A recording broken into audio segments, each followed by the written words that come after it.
dumako tayo. Naku po, eto mga bossing. No? Mukhang yung mga DDS vloggers to, questionable na sa kanila si Koopman. Questionable na ho sa kanila si Koopman, mga kababayan. Bakit to? Pakinggan nyo ho ito.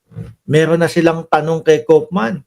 Baka daw po, pinapaikot lang ang mga Duterte.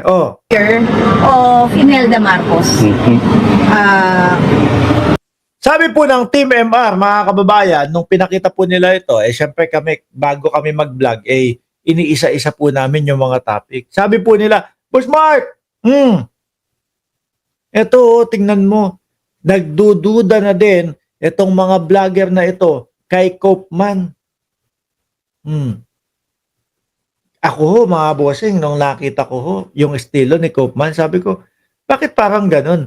Ang lalayo ng tirada ni Koopman. Imbis na rumekta doon sa kanilang problema o sa problema ng dating Pangulong Duterte, ang ginagawa pa ho, ang lalayo, no?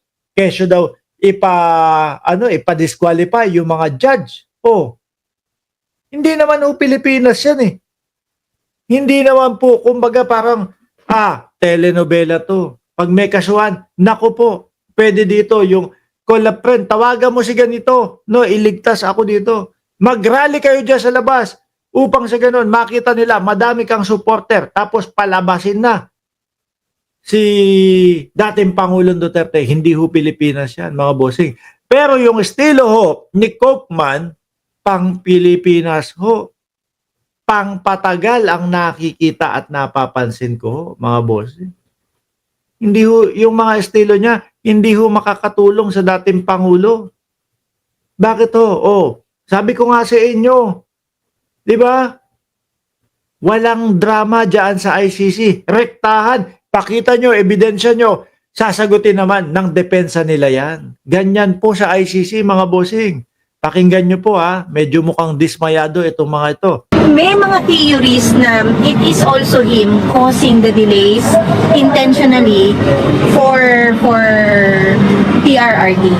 Nakita nyo, dapat nga sinasabi ko lagi sa inyo, dapat ang ginagawa nitong mga ito sa pangunguna ni Koopman, humihiling sila ng speedy trial.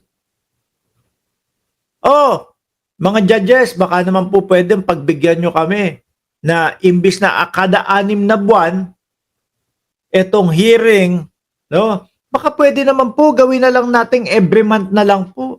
Kasi damatans na ho yung kliyente namin, no? Paano po 'yan? Kung ang maging resulta ninyo o ang sasabihin ninyo is acquitted ang aming pangulo o ang aming dating pangulo. Kaso 10 years na, di parang wala na siyang i-enjoy pa doon. At least ito, madaliin natin. Handa naman kami sa depensa. Di ba? Imbis na every 6 months, every month na lang po. Para kung acquit po ang inyong maging desisyon, at least pagkalabas, may enjoy ng aming kliyente. Pero hindi ho Iba yung mga tinatarget nitong si Koopman. So, sinasabotahin niya? I don't Narinig nyo? think, I wanted to ask you, anong take mo doon? Ako dapat mag-iisip ako ng 2 beses. Pero si VP Sara ang pumili sa kanya Baka naman si Vice Presidente, sige, hayaan mo dyan yung tatay ko. No? Kailangan umabot ng 2028 ang tatay ko dyan. Bakit? Para naman gamit na gamit ko sa pangangampanya. Inday Sara Duterte, ano ang iyong plataforma de gobyerno? Bring him home. Sa bawat sulok po, mga kababayan, na pinupuntahan ng Vice Presidente, ano po ang naririnig natin? Bring him home. Pajulit-julit lang ho na ganun, mga kababayan. Diba? Paulit-ulit lang ho na ganun, mga boss. Hindi pa rin ang ulit lahat. Mag-iisip lang naman 2 beses. Hindi naman masamang mag-isip ng 2 beses. mag-isip ng 2 beses. Pero ako kasi, At hindi masamang magduda. Dahil sa sobrang impluensya at pinapagalaw na pera ng gobyernong ito, at sa gumagalaw yung pera ng gobyerno doon sa mga proyekto. Ayan po, kanina. 'Di ba? Pagpabilis ng internet, pagpabilis ng mga site ng government ng gobyerno upang yung ating mga kababayan ay ma-access ng madali para po sa mga mag-aaral o sa pabahay. Biruin nyo, di ba? Kahapon ang vlog natin, 20 million mga bossing na pabahay yung inaward ng ating Pangulo. Diyan gumagastos ang gobyerno. Sobrang ginagawa nila, ultimo yung mali, ginagawa nilang tama. Hindi malayong pasukin, ma-infiltrate ng administrasyon ang kampo ng mga Duterte. Ibig sabihin nyo po ba? Sandali lang. Ibig nyo bang sabihin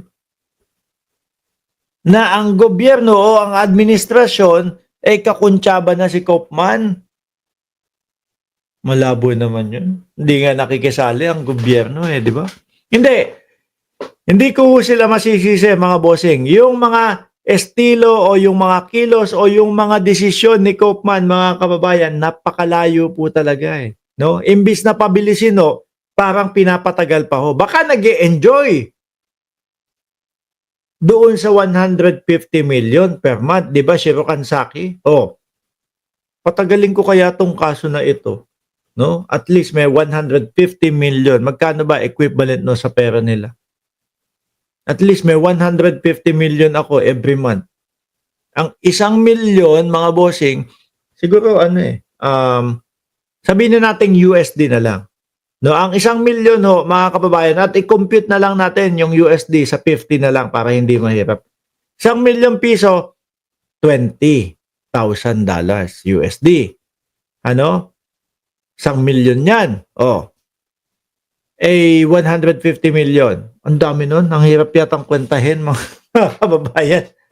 Di ba? $2 million? Or $200,000. Ang $200,000 is ilan? 10 million lang. Ang dami. Di ba? Baka na-enjoy masyado ni Kaufman. Kaya, sige, kung ano-ano na lang at tirada ko dito. Ngayon, ang tirahin ko yung mga judge. Hindi na-approve. Iba naman ngayon. Di ba?